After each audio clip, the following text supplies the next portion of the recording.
Iran ने इस बार Israel को बड़ा झटका दिया है। ईरान की खुफिया एजेंसी ने इस बार इजरायल की खुफिया एजेंसियों की नाक के नीचे से ऐसी इंफॉर्मेशन निकाल ली है जिसकी कल्पना कभी इजरायल ने नहीं की थी। बताया जा रहा है कि ईरान की खुफिया एजेंसी MOIS ने इजरायल के 7 परमाणु ठिकानों का पता लगा लिया है, जिसकी वजह से अब लगातार ईरान इजरायल के लिए खतरा बनता जा रहा है। ये एक ऐसा काम है जो अमेरिका की खुफिया एजेंसी CIA भी आज तक नहीं कर पाई। इसी घटना से ये तो साबित होता है कि ईरान की खुफिया एजेंसी कितनी ताकतवर है। अब आपको बताते हैं कि ये काम कैसे करती है।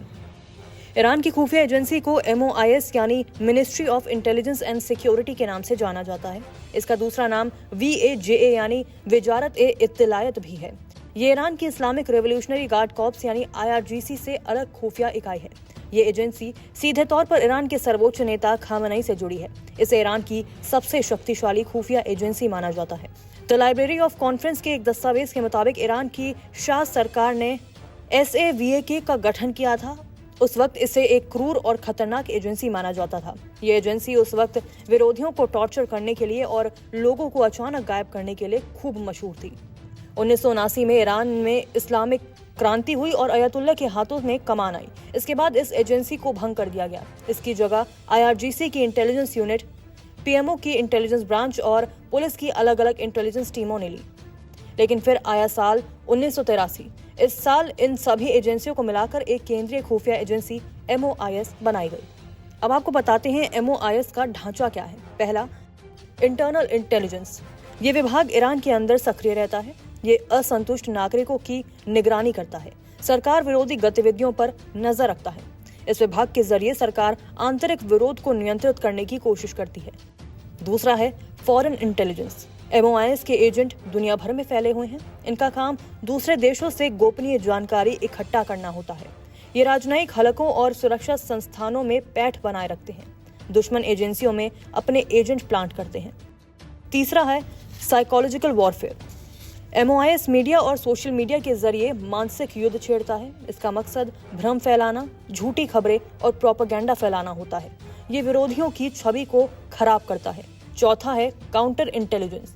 MOIS सिर्फ जासूसी नहीं करता, बल्कि दूसरों की जासूसी को भी नाकाम करता है।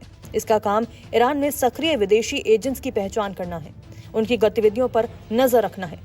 इसका काम समय पर कार्रवाई करना है। ये दुश्मनों की अंदरूनी चालों को नाकाम बनाती है।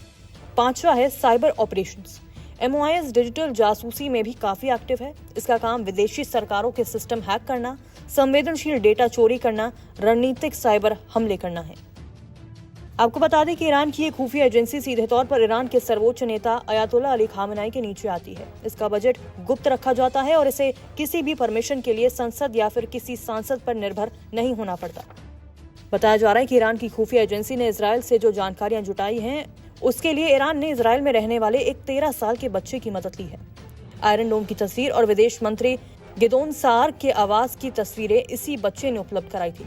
हालांकि फिलहाल इजरायल ने इस बच्चे को पकड़ लिया है। बताया जा रहा है कि ईरान की खुफिया एजेंसी ने इस बच्चे से टेलीग्राम ऐप के जरिए संपर्क किया था और पैसे की पेशकश की थी। लेकिन ईरान की एजेंसी के कदम के बाद अब इजरायल काफी परेशान नजर आ रहा है।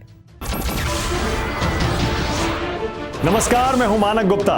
अगर आपको हमारा ये वीडियो पसंद आया हो तो इसे लाइक और शेयर जरूर करें। और हाँ, हमें सब्सक्राइब और फॉलो करना ना भूलें, ताकि आप देश और दुनिया की कोई खबर मिस ना करें। तो जुड़े रहिए हमारे साथ और देखते रहिए News 24।